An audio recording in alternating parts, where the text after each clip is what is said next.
Olá, bom dia pessoal.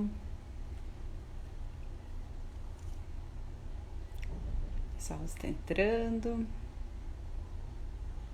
Vou botar um filtrinho aqui para ficar melhor.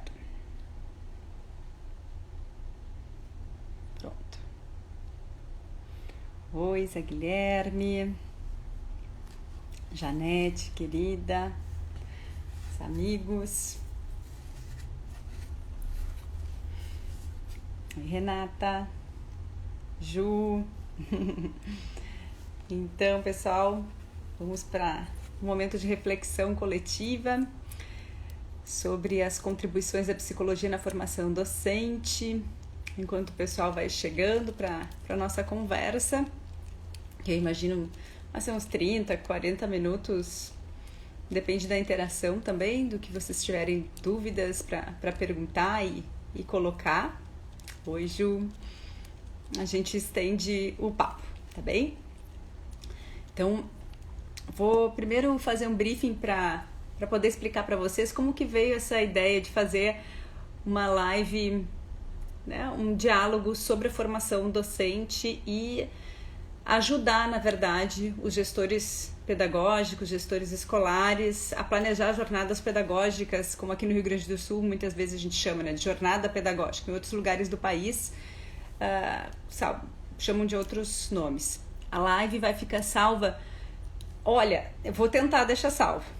Algumas lives eu não consegui salvar por atrapalhação digital aqui. Se der tudo certo, fica salva. Mas não posso prometer agora, tá?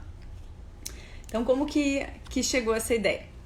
Eu tenho uma consultoria que se chama Vínculo Consultoria. Trabalho assessorando escolas em qualidade de vínculos. E eu vou explicar um pouquinho desse trabalho para vocês. Sou psicóloga clínica também. Hoje eu falo com vocês desde o meu consultório. E tenho feito muitas formações docentes. Isso já tem, esse trabalho já acontece há bastante tempo, alguns anos. E nessa época do ano, então, as escolas começam oi, Júlia, querida, a fazer os convites, as conversas para as formações de início de ano. E um trabalho que eu acho muito importante é ajudar as escolas a entenderem qual é a demanda do seu corpo docente nesse momento e da equipe escolar. Porque às vezes o pedido que me chega é um pedido de fala motivacional. A gente quer fazer uma abertura de ano bem bonita, que possa empolgar os professores, que possa dar esperança para os professores. E a intencionalidade, a intenção desse pedido, ele é muito válido. Mas esse pedido eu não respondo. Eu não trabalho, por exemplo, com falas motivacionais. Eu trabalho com formação docente. Então, a gente precisa muitas vezes ajudar a escola a entender o que a equipe precisa para formular um pedido que seja coerente com a demanda, porque tem uma diferença entre pedido e demanda. Tá travando, pessoal? Me parece que tá travando. Se vai travando, avisa, por favor. Me dê um okzinho se tiver bem, tá? Então, tem primeira diferenciação. O pedido é o que está aparente, a demanda é a que está oculta e precisa ser escutada, precisa ser percebida, precisa ter sensibilidade. A gente terminou 2020, todas as escolas que eu atendi ali, final de novembro, dezembro, uma fala muito intensa dos professores desse cansaço de 2020 que exigiu deles uma intensidade de entrega, de reconfiguração da vida, de preocupações inimaginável. Está bom? Obrigada. Melhorou. Joia. É a internet, né, gente? Às vezes o sinal melhora, às vezes não melhora. Vamos dando ok. Diferentemente de outros anos, que passa as festas, os recessos, Natal, Ano Novo, a gente está começando 2021 no cansaço ainda. Essa semana mesmo atendi uma escola na segunda-feira e que a partilha inicial dos professores para a gente poder ver como estamos e que essa é sempre precisa ser a primeira pergunta, porque senão a gente não conecta com a equipe, estamos cansados. Mas como assim? A gente acabou de vir de um recesso?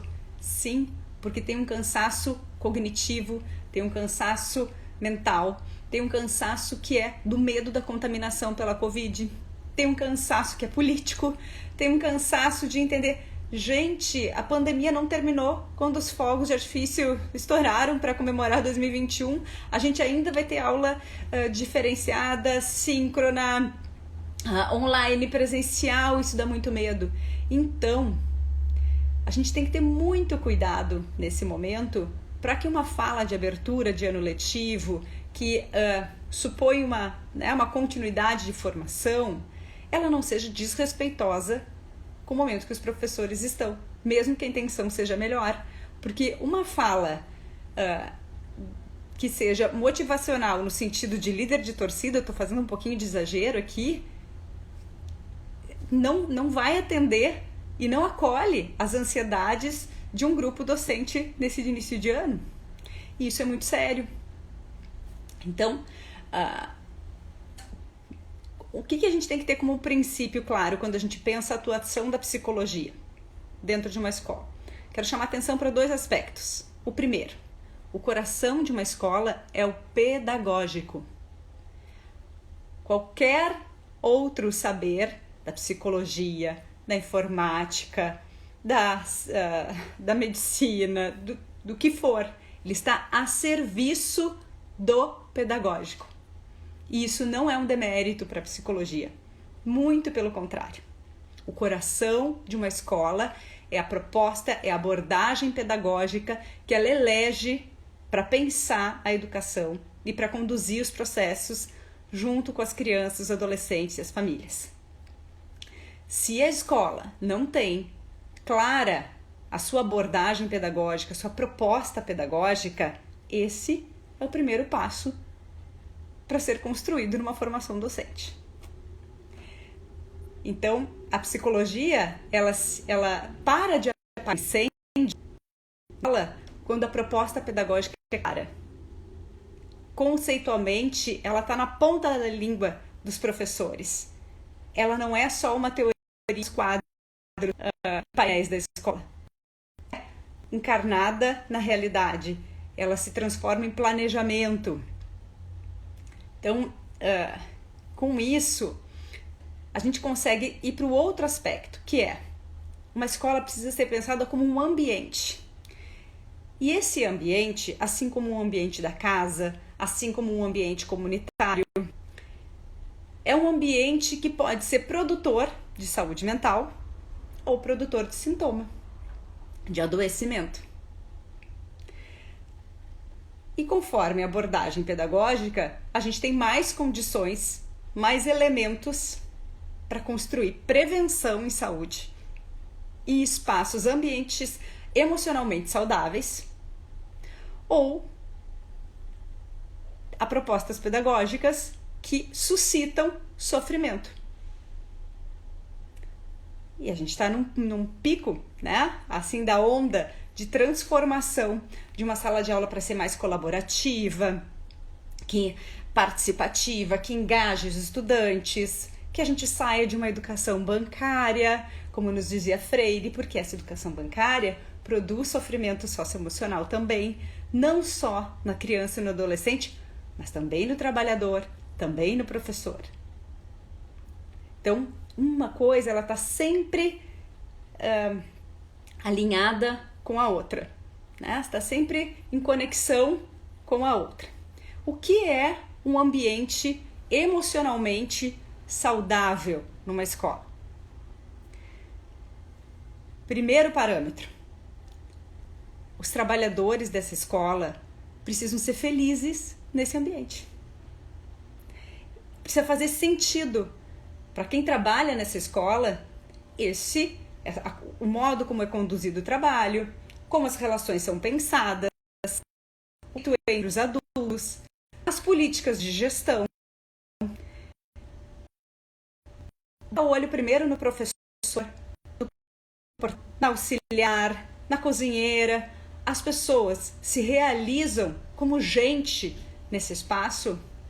É um espaço em que as pessoas podem falar verdadeiramente o que elas pensam e analisam e tem espaço para uma construção coletiva desse ambiente?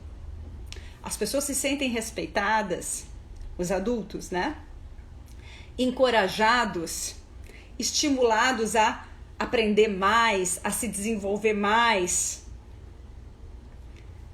Antes da gente pensar nas crianças e adolescentes, que são o propósito de uma escola existir, né? Por quê? Porque a escola, ela não é só instrumental. Longe disso. Muito mais quando a gente pensa na educação infantil, né? E eu tô falando de escola até a conclusão do ensino médio. Tá? Tô falando lá dos bebês até a conclusão do ensino médio. Então eu vou misturar essa fala, toda essa abordagem. Mas pensar na educação muito mais. Na escola a gente aprende um monte de coisas, né?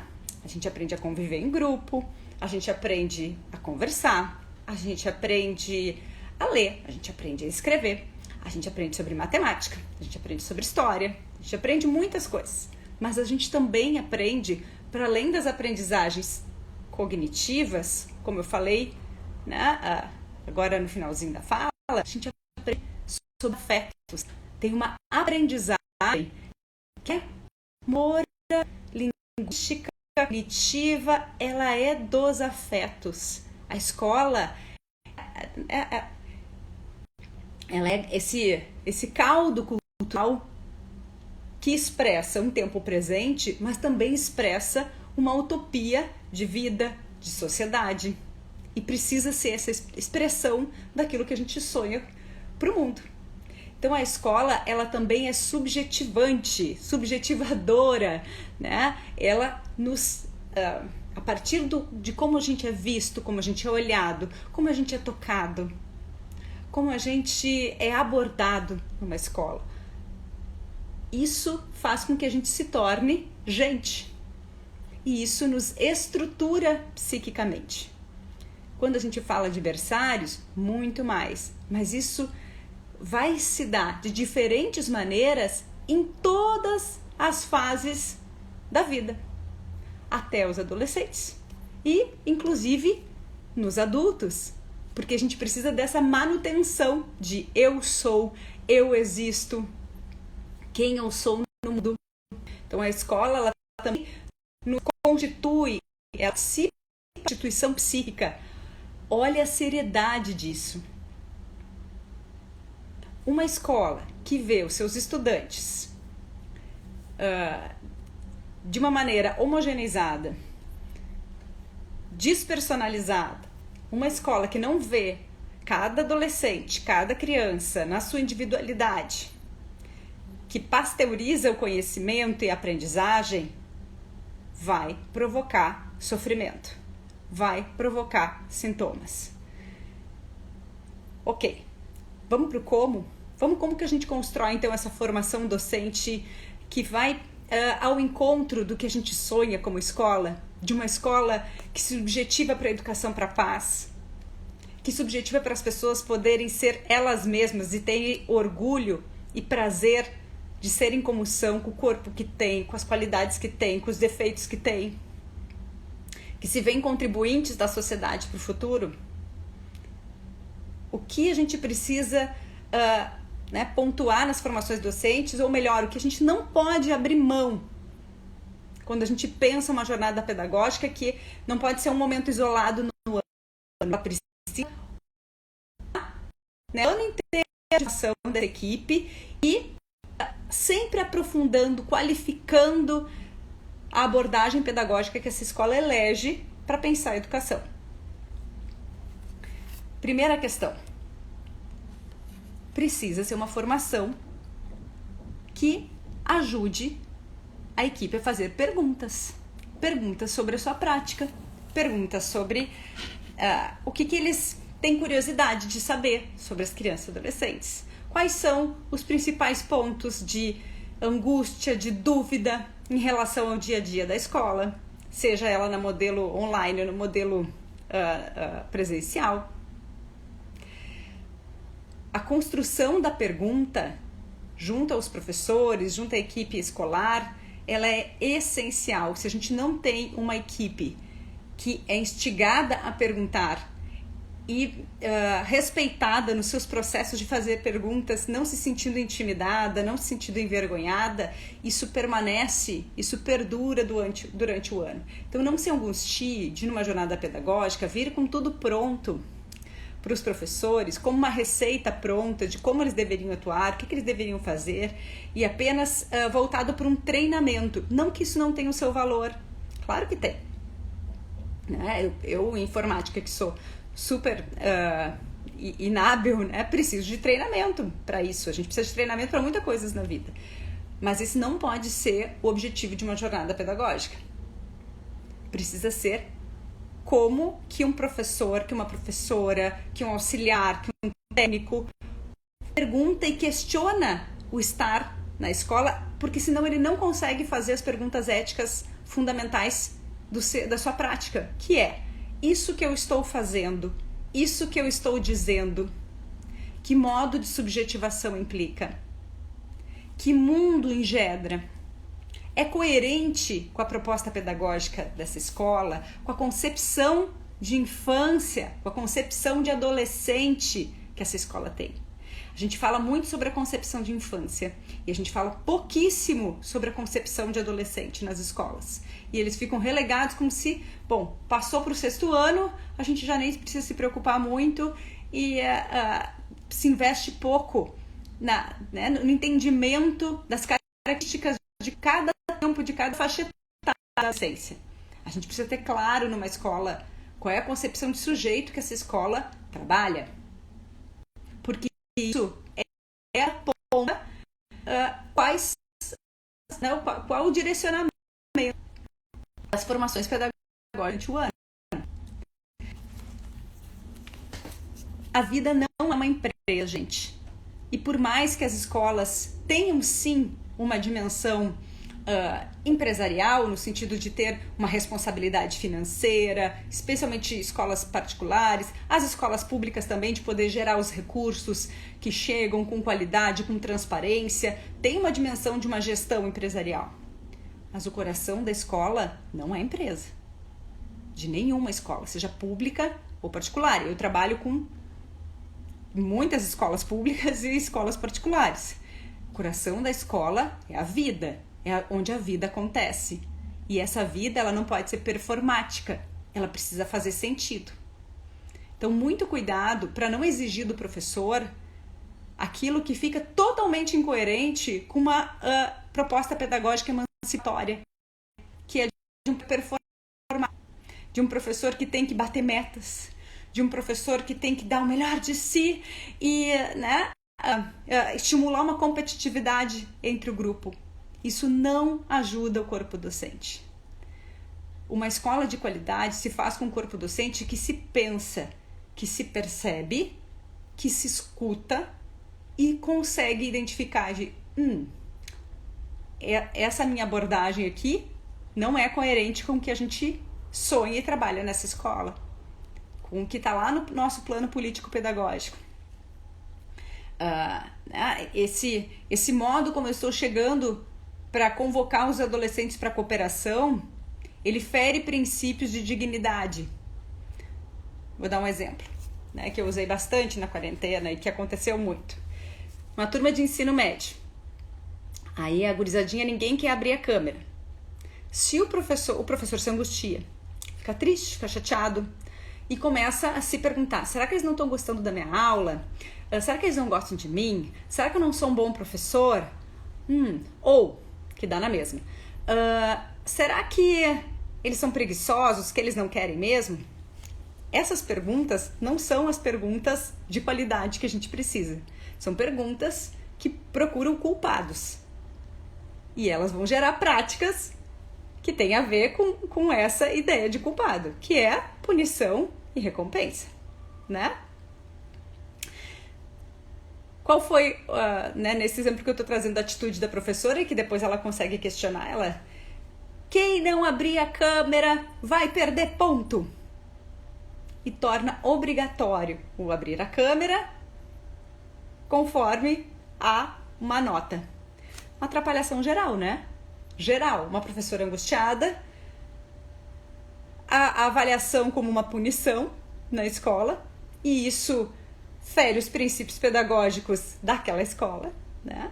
Se a escola entende a avaliação como processo, se entende a avaliação como documentação e não a avaliação como né, a competitividade, quanto que a criança consegue reproduzir um conhecimento, não percebe, não questiona o momento emocional desses adolescentes, que ligar a câmera significa vou pagar o maior mico junto com os meus colegas, que vergonha, e poder entender o que significa para um adolescente mostrar o seu quarto, o que significa para um adolescente expor o seu rosto e depois ter medo de ser printado, ser alvo de piadas entre os colegas. Então, essa falta de conhecimento de características de cada faixa etária, de como acontecem os processos de conhecimento social, a estratégia de comunicação, de não saber como engajar estudantes para um processo remoto ou presencial, a falta de repertório de estratégias de comunicação vai adoecer esse professor. Desmotiva os adolescentes a participarem da aula e esse professor se deprime. A gente consegue entender a gravidade disso? Então, o que uma jornada pedagógica precisa ponderar e que a psicologia pode contribuir, desde que tenha a humildade de entender o pedagógico e que a psicologia não pode ficar num psicologistês que ninguém entende, e sim traduzir os conceitos pro pé no chão de escola, né? De como que a vida acontece dentro do espaço escolar. Então, primeiro, a gente precisa investir na formação dos professores para que eles conheçam as características socioemocionais de cada faixa etária. Parem de falar de competência socioemocional, que às vezes tem uma atrapalhação gigantesca nesse sentido, e antes a gente investe em quais são as características de 0 a 1, de 1 a 3, né? De 4 a 5. Quais são as características da latência? Por que não aborda uma criança de anos da mesma de 9? Qual é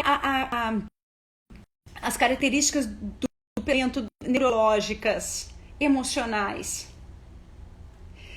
Um mínimo para entender singularidades diagnósticas das crianças. Quais são as características de um adolescente de 9º ano? Porque o ano ele é tão significativo na nossa cultura hoje. O ano dos o ano da virada para o ensino médio, o quanto foi duro para os adolescentes dessa faixa etária estarem em quarentena, estarem privados de todos os ensaios que a adolescência proporciona, que é maravilhoso. Se o professor não for subsidiado desse conhecimento e poder entender com quem ele está trabalhando, o que sonha, o que pensa um adolescente de 16, 17 anos, esse professor não vai conseguir exercitar uma escuta empática. Não adianta falar de empatia se não instrumentalizar para empatia.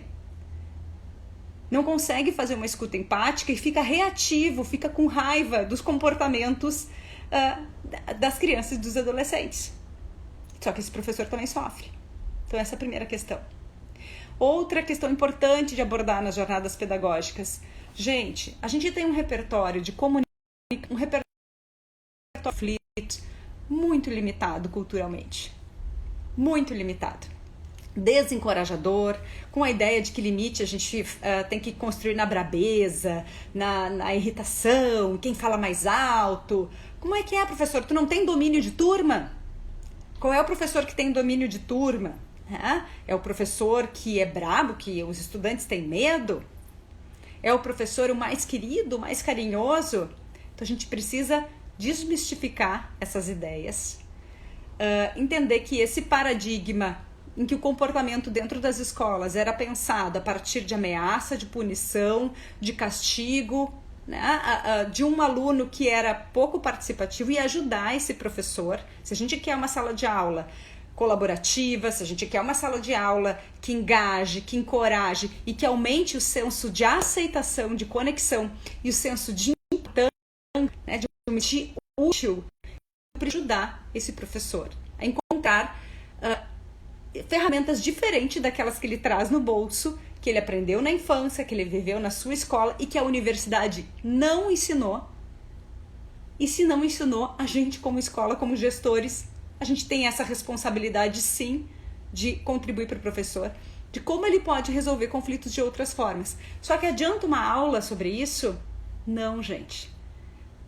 A metodologia da formação docente precisa ser a metodologia que a gente acredita e deseja que seja vivida em sala de aula, que é uma metodologia em que o professor fale, que o professor experimente as sensações, que o professor se entenda, que esse professor vivencie essa situação, tá? Então isso é fundamental, precisa ser vivencial, precisa provocar a reflexão e escutar o que esses professores produziram e ter continuidade. Eu gosto muito de voltar nas escolas. Eu fico muito feliz quando os convites são para retorno, né? Tem escolas que tem a Cotidiana, a escola do meu coração, que eu assessoro permanentemente, então é completamente diferente do trabalho. Mas tem as escolas que eu assessoro pontualmente. As escolas que a gente pode voltar, a gente vê o efeito do trabalho. Olha, isso ajudou na minha sala de aula. Isso ajudou eu me conectar com os estudantes. Isso ajudou eu ter uma sala de aula mais participativa. Isso ajudou a eu entender que eu posso mudar a estratégia de ensino, de ampliar o meu repertório de comunicação. Isso também. Muito estudante, falando nessas trabalho muito infantil, mas eu tenho extremamente pensar isso na o ensino médio, né?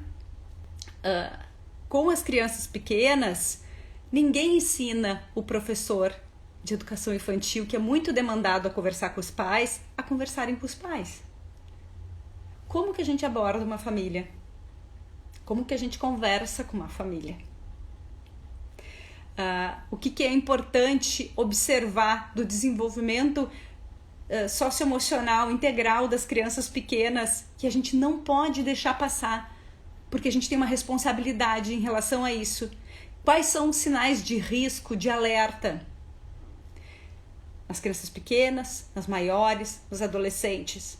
O que o professor, que às vezes é quem mais olha para essa criança e para esse adolescente, precisa estar atento e conseguir observar e compartilhar com a sua equipe, porque pode estar fazendo, né, pode estar salvando uma criança e um adolescente de uma situação de risco ou de desenvolvimento de alguma questão diagnóstica ou mesmo de um momento de sofrimento importante. Quantos professores não são os primeiros a receberem cartas de adolescentes desmotivados e entristecidos em relação à vida, com risco de suicídio? Vários professores, e se angustiam em relação a isso. Ponto que é importante. A gente precisa falar atores na jornada, mas no sentido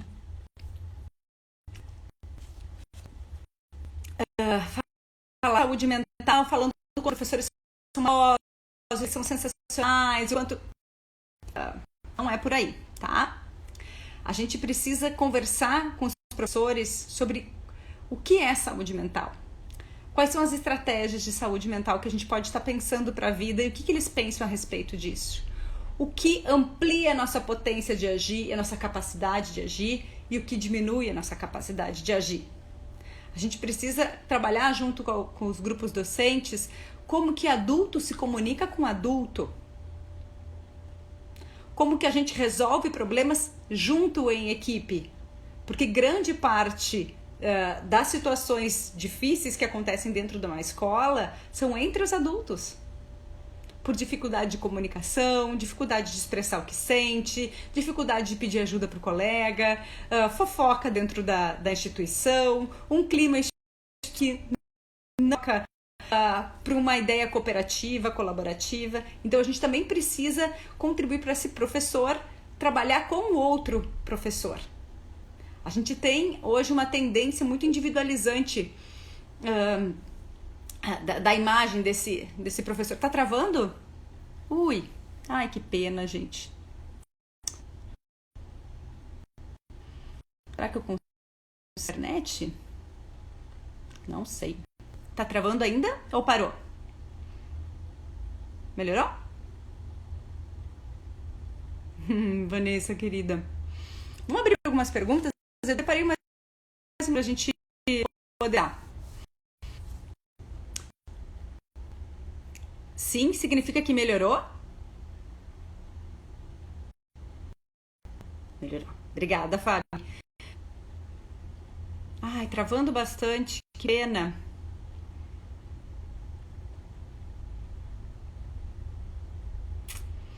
Bom, vamos ver o que a gente consegue construir. Vai deixar salvo? Vou tentar deixar salvo, sim. Desativa os comentários.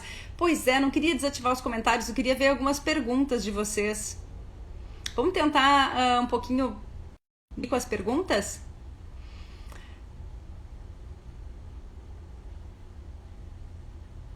Tá, joia. Inconstante. Alguém tem alguma pergunta para trazer? Alguém gostaria de fazer algum tipo de questionamento?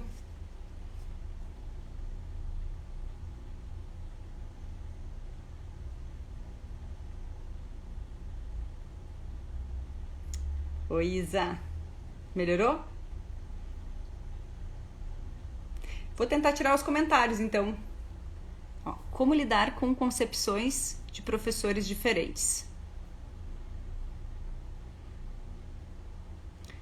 Mais alguma pergunta, gente? Que daí eu respondo essa e mais alguma sem os comentários ativados.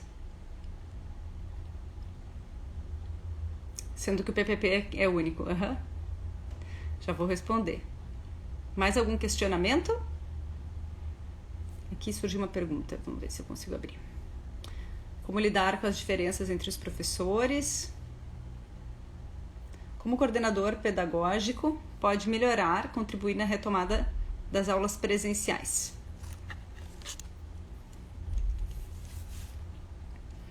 Tá, peraí. Bibliografia, as diferenças.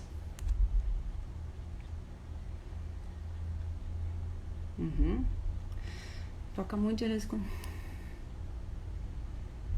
saúde mental.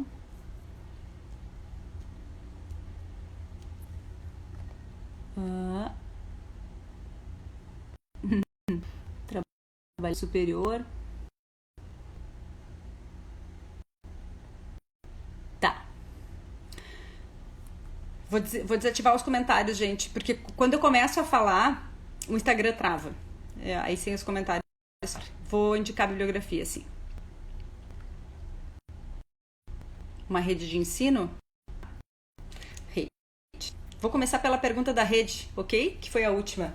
Pessoal, muito cuidado quando a gente trabalha com rede de ensino. Eu trabalho com várias redes. Redes de ensino, às vezes, se embananam, tá?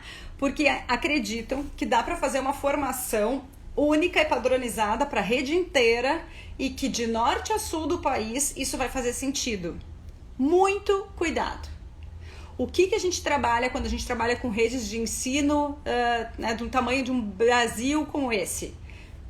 Primeiro, concepção pedagógica, projeto político pedagógico, abordagem pedagógica, concepção de infância, concepção de adolescência. É a base.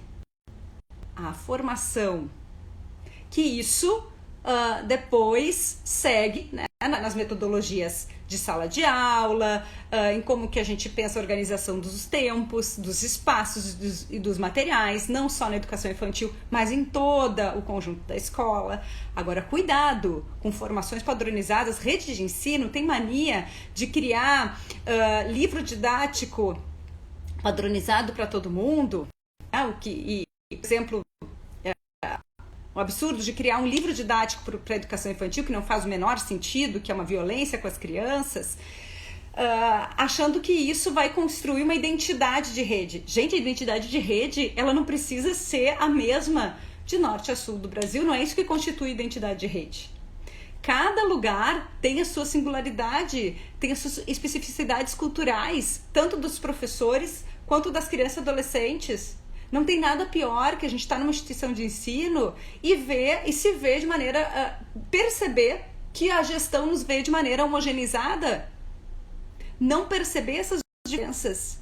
Então, o coração pedagógico da rede pode ser pensado coletivamente, mas as especificidades culturais, regionais, precisam ser respeitadas, precisam ser valorizadas.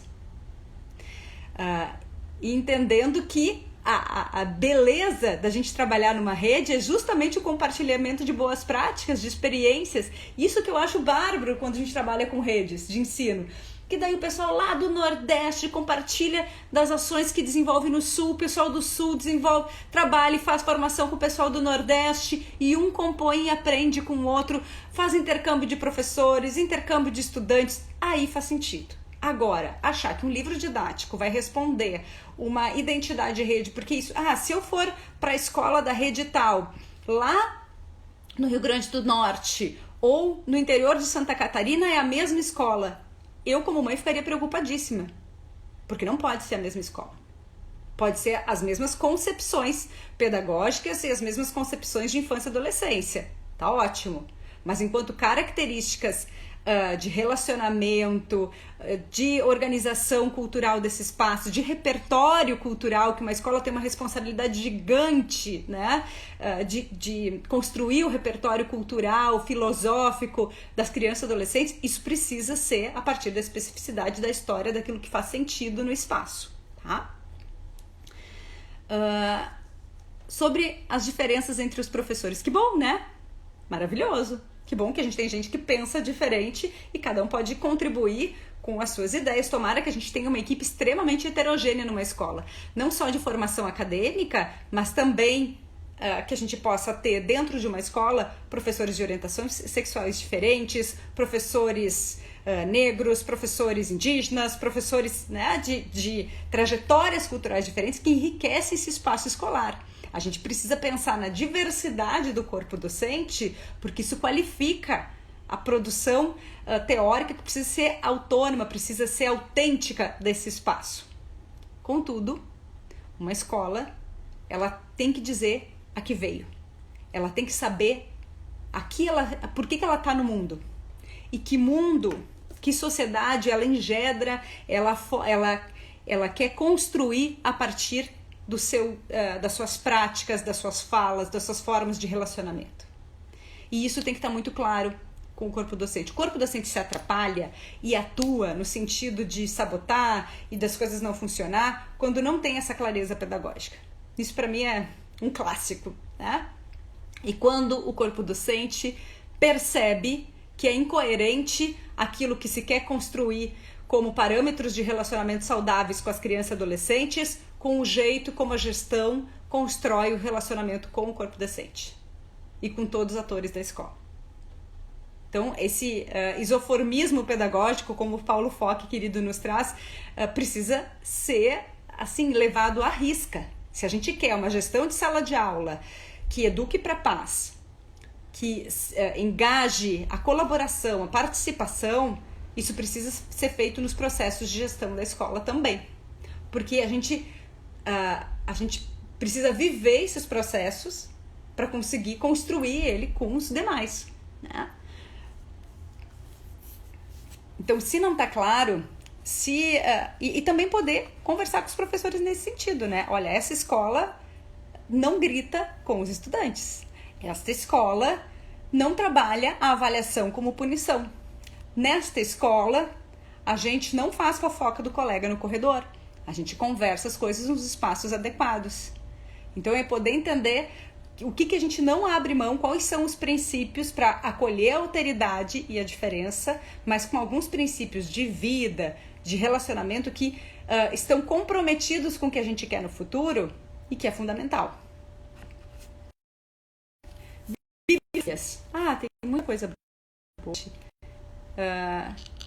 Vamos sempre retomar Paulo Freire. Giro a gente olhar de novo para a obra freiriana e entender todos os outros autores que conseguem ampliar, inclusive questionando alguns pontos da obra freiriana, mas trazer isso para dentro da escola com essa força de uma educação que é para a pergunta, que é para a construção de uma sociedade de sujeitos emancipados, autênticos, que trabalhem pela contribuição social. Na área da psicologia, o Winnicott, eu estudo o Winnicott há muito tempo, então para mim é um dos autores que mais nos ajuda a entender o amadurecimento socioemocional. Cada tempo desse amadurecimento socioemocional, o que a gente não pode abrir mão na relação com o outro, na relação com as crianças e adolescentes, que ajuda a gente a perceber, esses tempos, e ajuda a gente a perceber como que nós estamos nessa relação, porque o Winnicott é o cara que vai falar da importância dos ambientes. O que são esses que começa lá com a mãe ambiente, depois vai se ampliando, e quais são as características ambientais para a gente poder ser quem a gente é, para a gente poder ter um viver criativo. Então, entender a importância do brincar, a qualidade desse brincar, a importância de uma adolescência que tem um espaço para criar, para subverter, para transgredir e principalmente para se sentir participante do espaço. Não tem coisa que mais deprime estudante do que ele se sentir um número, do que ele se sentir, que se ele for na aula não vai fazer diferença se ele não for. Então, aumentar os sensos de aceitação e de uma escola é que ele conheça no espaço escolar. É muito importante. Os autores da disciplina positiva, a Lynn Lott, a Jane Nelson, Disciplina Positiva na Sala de Aula é um livro maravilhoso para a gente poder estudar junto, em grupo, e que acho que traz de maneira bem prática, bem pé no chão, contribuir para o professor parar de ficar, às vezes, falando em torno de si mesmo, em sofrimento, se achando incompetente, simplesmente porque não tem um repertório, uma amplitude de ferramentas de comunicação e de engajamento e de resolução de conflitos, e que a gente pode contribuir com isso, e é maravilhoso entender como o cérebro funciona. O Daniel Siegel, com o cérebro da criança, o cérebro do adolescente, ele é super winnicottiano também, para trazer como a gente faz essa integração entre psique e soma. Então é um cara bem legal para a gente poder estudar quais são as abordagens que vão ou acionar um cérebro primitivo de luta e fuga e paralisação, e quais as que vão ajudar esse cérebro a pensar, a planejar, a construir alternativas frente às vicissitudes da vida. Parar de exigir uma perfeição, tanto dos adolescentes quanto dos técnicos, e para a escola precisa ser, porque daí entra, e eu acho que isso eu fecho a nossa conversa, na concepção de erro. Isso precisa estar presente nas formações pedagógicas também. Eu não consigo conceber uma formação pedagógica presencial no online, e a gente está transformando o limão numa limonada, e os professores fiquem 3 dias sentados numa cadeira, olhando palestrantes de fora que não conhecem a realidade deles falarem, e achar que isso vai mudar o ano letivo da escola, que isso vai transformar os espaços de aprendizagem da escola. Não acredito nisso. Então, o professor precisa vivenciar os processos. Ele precisa, aquilo que a gente quer que ele construa com as crianças e adolescentes, a sensibilidade, o olhar, ele precisa vivenciar isso para que faça sentido e ele possa questionar e olhar a sua prática também.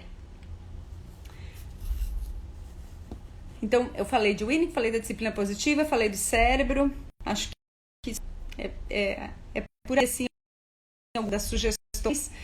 E para a área da psicologia escolar, a gente tem vários autores interessantes, mas eu estou puxando para um outro lado agora, que a psicologia pode ofertar como subsídio para o professor entender características de cada faixa em habilidade social, né? Porque se ele não entender as características da faixa etária, essas habilidades socioemocionais não vão fazer sentido nenhum. E esse professor que amplia o repertório de comunicação, o repertório de sala de a sua vida também. Vocês perguntaram sobre mental dos professores, né? Ninguém dá aula sobre saúde mental. Me dá uma aula sobre saúde mental aqui que eu vou usar isso na minha vida e essa receita vai funcionar. Viu só, não, porque vai ver que eu não sei aplicar a receita direito. Não, né? Saúde mental é a gente poder criar pra gente um viver vivo. A gente se sentir com a vida na própria mão.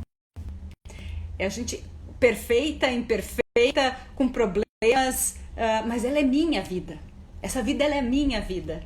Quando a gente está numa relação de excessiva submissão com a realidade, ao tempo, ao relacionamento, ao que for, a gente adoece. Os professores tendem a mergulhar no trabalho e fazer da sua vida o trabalho, que é perigosíssimo. É muito perigoso trabalhar com pessoas em que a vida pessoal é o trabalho. Não tem vida pessoal fora do trabalho.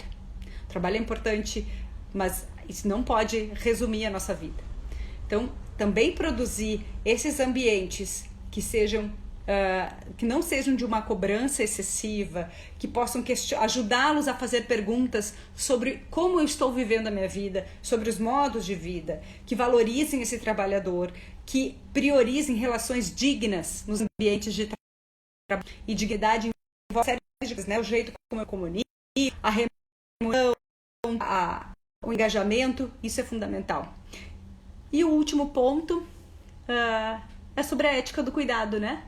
Que a gente possa pensar as jornadas pedagógicas alinhadas com a espinha, né, da BNCC, com a espinha dorsal da BNCC, que é a ética do cuidado. O que significa a ética do cuidado? É a que produz essa esperança que é fruto do cuidado. Não é uma esperança que é fruto da promessa, né? Porque essa a gente já nem acredita mais. É uma esperança que o cenário pode estar o mais nebuloso de 2021. A gente não sabe quando vai vir a vacina, no dia D, na hora H. A gente não sabe, né, como vão se comportar os investimentos tecnológicos que as escolas fizeram. A gente não sabe se vai ter suporte à escola pública para tocar os projetos. Está tudo muito incerto. A gente ainda está muito cansado, muito entristecido de 2021. A gente tem medo da morte, a gente tem medo da Covid. Então a gente investe naquilo de mais precioso que a gente tem, que é ninguém solta a mão de ninguém. Nessa escola, a gente olha para as pessoas, a gente cuida das pessoas e a gente acredita que todo mundo tem competência para cuidar de si, cuidar do outro, cuidar do ambiente. Essas 3 dimensões do cuidado, elas estão sempre sendo revistas de forma orgânica e acontecendo no ambiente escolar. Eu engajo para o cuidado, porque eu não faço isso porque alguém manda eu fazer, mas porque eu me sinto participante. Eu ajudo a construir essa escola que é a expressão da minha utopia social, que é a expressão da transformação que eu quero ver no mundo. Bom, pessoal, acho que foi isso. Espero que tenha feito sentido para vocês. Fico à disposição para qualquer outra dúvida e pergunta. Não sei se esperavam talvez um passo a passo de jornada pedagógica, mas eu acho que algumas perguntas essenciais.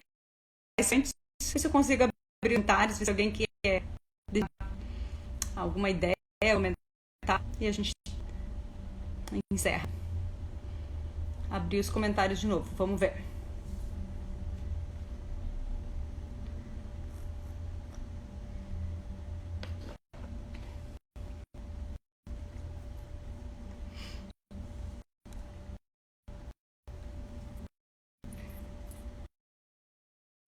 Qualquer pessoal, para fazer jornada.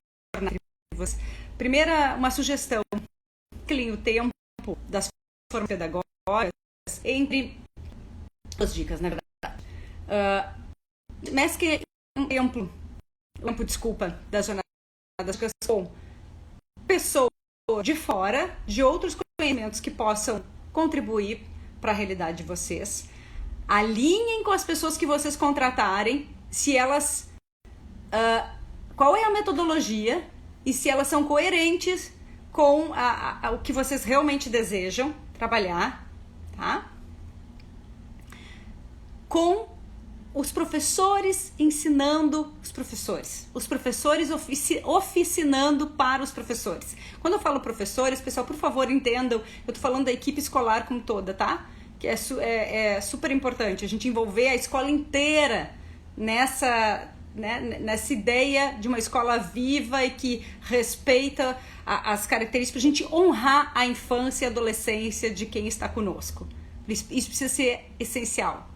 A gente precisa honrar a infância e a adolescência das crianças e adolescentes que estão conosco, para eles poderem se desenvolver, serem felizes e poderem descobrir quem eles são. Então, acho que isso é fundamental. E a outra, que não seja pontual. Trabalhou algo, instigou os professores em janeiro, fevereiro, constrói um processo, volta com a temática lá nos outros momentos que a escola tem de formação, ajuda os professores, ensina os professores a documentarem as transformações vividas na sala de aula a partir do que vocês trabalharam na jornada. Não façam uma fala que fica perdida no ano e que todo mundo diz, ai, que bonito isso que foi falado, mas não mudou nada a prática da escola. Não ajudou, esse professor não foi útil. Não adianta fala bonita, gente. Então, alinhem isso, ajuda esse professor a documentar o processo para voltar lá no meio do ano, faz um seminário de boas práticas no final do ano que os professores compartilham, que os professores da educação infantil escutam o ensino médio, escutem o do fundamental, a escola ser pensada no todo. Quem escuta uma experiência de berçário muda a sua prática com o adolescente. Quem escuta a sua prática com o adolescente que está desvinculando da escola e está louco de medo de ir para o mundo e perder, né? Que a escola muda a sua ensino fundamental. Então, acho que é por aí. Um grande beijo para vocês e tomara que tenha sido útil de alguma maneira, tá? Tchau, tchau. Vamos ver se eu consigo gravar. Ai, meu Deus. Vamos ver se vai dar para salvar.